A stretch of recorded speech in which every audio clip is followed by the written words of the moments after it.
Hi, everyone.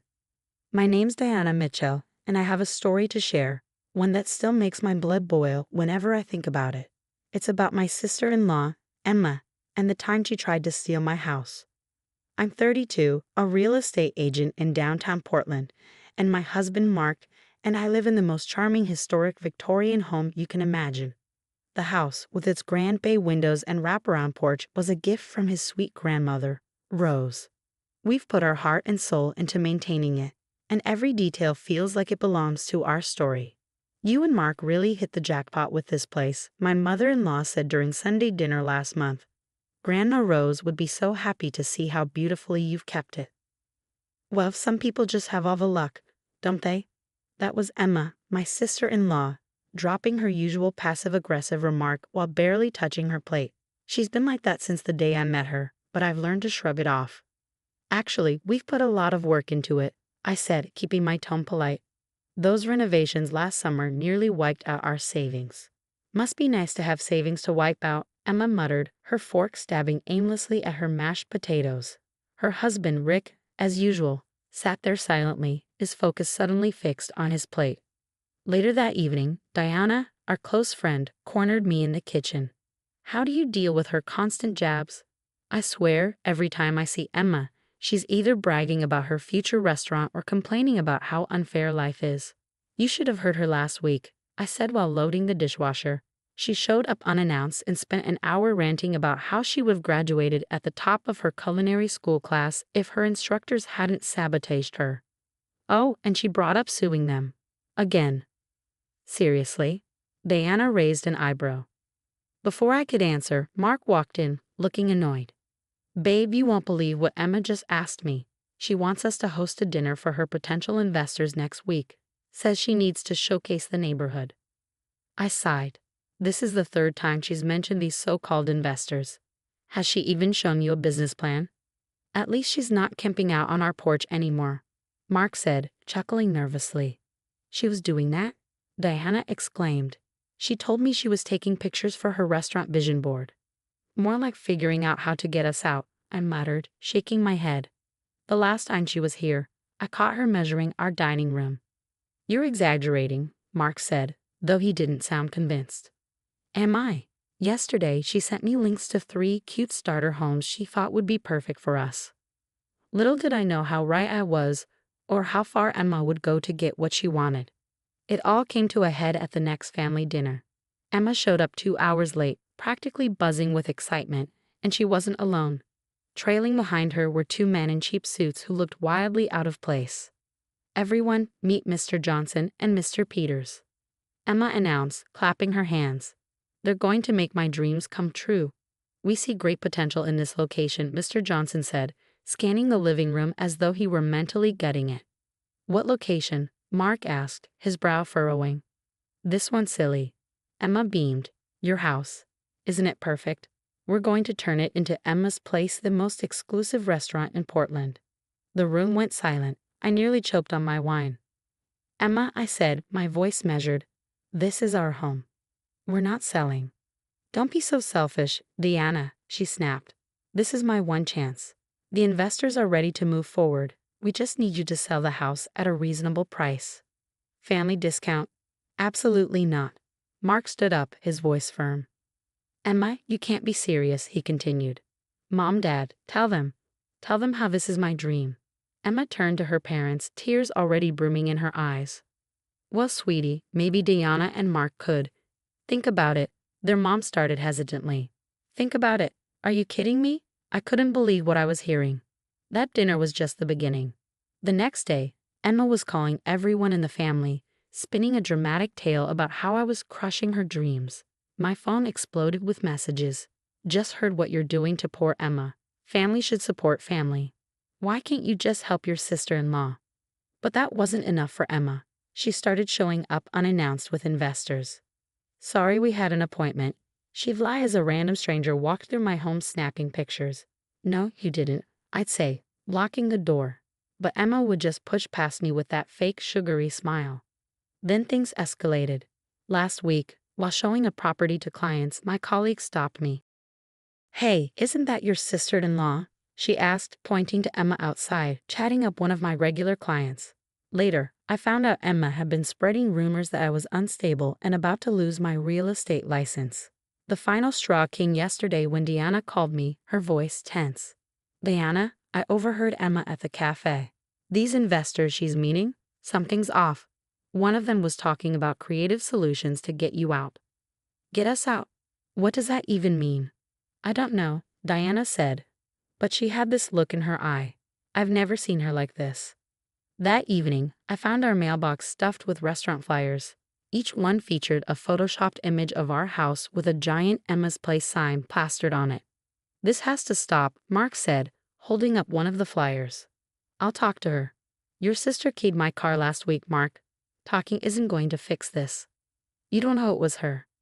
She posted a TikTok about karma that same day, wearing the exact red coat I saw running from the driveway. It was clear Emma wasn't just being pushy anymore. She was becoming dangerous. After her harassment reached new heights, I hired Jake, a private investigator I'd worked with before. 2 days later, he called me. "Mrs. Mitchell, those investors aren't investors. They're paying clients for a restaurant that doesn't exist. Your sister-in-law's been collecting $25,000 deposits from each of them." My hands started shaking. "What?" "She's running a scam. Promises of VIP memberships, exclusive perks, it's all fake. I've got contracts listing your address as the location." Just then, my phone buzzed. It was Rick, Emma's husband, asking to meet. An hour later, we sat in a quiet coffee shop. He slid a stack of papers across the table, his hands trembling. "I found these in Emma's desk drawer. She's been forging Mark's signature on property documents." "Oh my God," I whispered. "There's more." Rick's voice cracked. "She emptied our twins' college funds last month. When I confronted her, she said it was for business expenses. But I checked our accounts.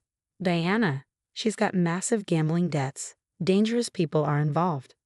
Before I could respond, my office called. "Diana, someone's been calling your clients, telling them you're under investigation for fraud. We've already lost 3 major listings." That evening, our doorbell camera pinged. Emma was outside with 2 rough-looking men, pointing at our house. "Just think about it, guys," she said, her voice carrying. "Once we get rid of them, this place is all ours. I've got documents with my brother's signature already." Mark's face went pale. He stormed outside. "What documents, Emma? The ones you forged?" Emma's face froze. "Mark, I can explain." "Explain what?"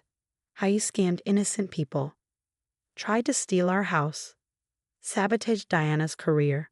She's lying to you. She's turning everyone against me. Mom and Dad.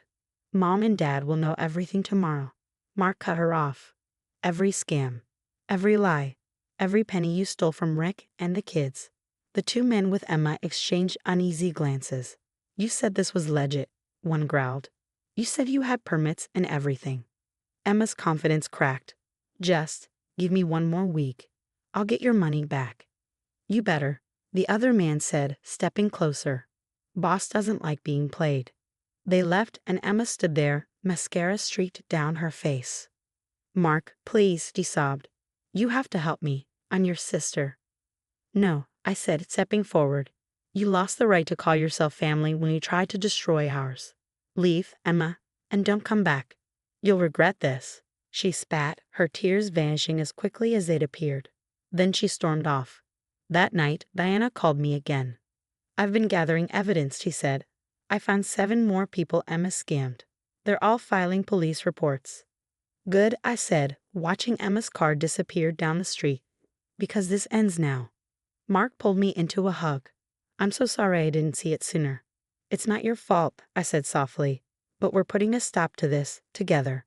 But her problems were just beginning. We had no idea how far things would spiral out of control for Emma.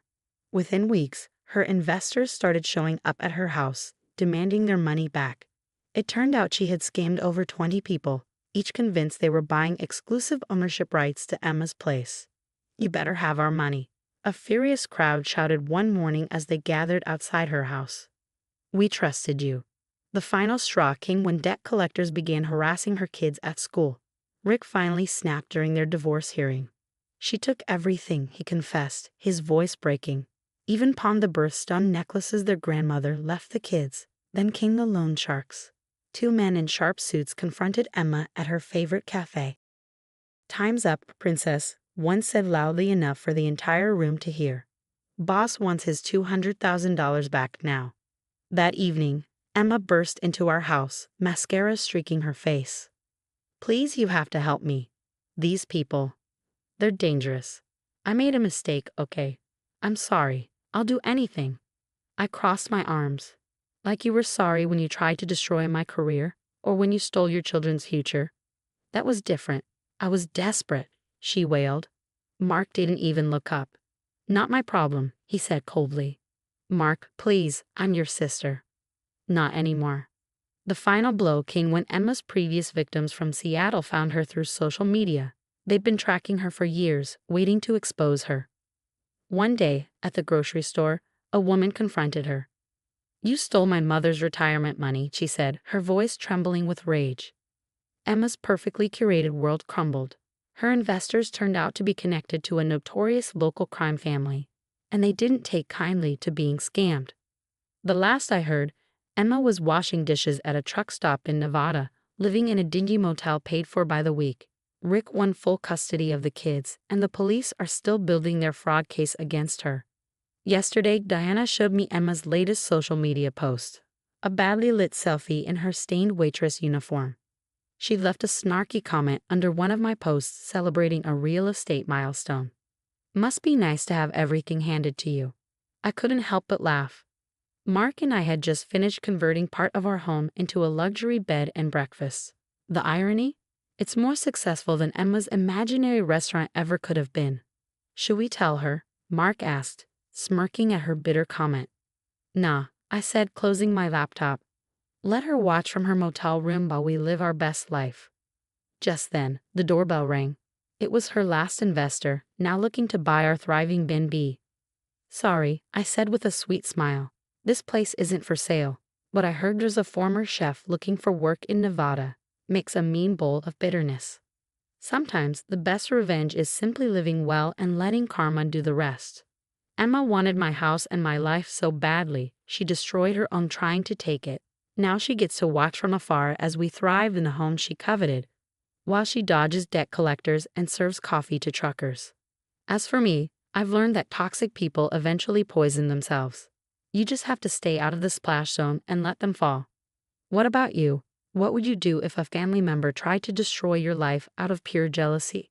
Would you forgive them after seeing them hit rock bottom, or would you stand firm like I did and keep toxic people out of your life forever, even if they're family? Drop your thoughts in the comments below. I'd love to hear your experiences with toxic family members and how you handled them. If you enjoyed this story of karma and justice, don't forget to like, subscribe, and hit that notification bell for more real-life drama and revenge stories. Trust me, I've got plenty more where this came from. See you in the next video.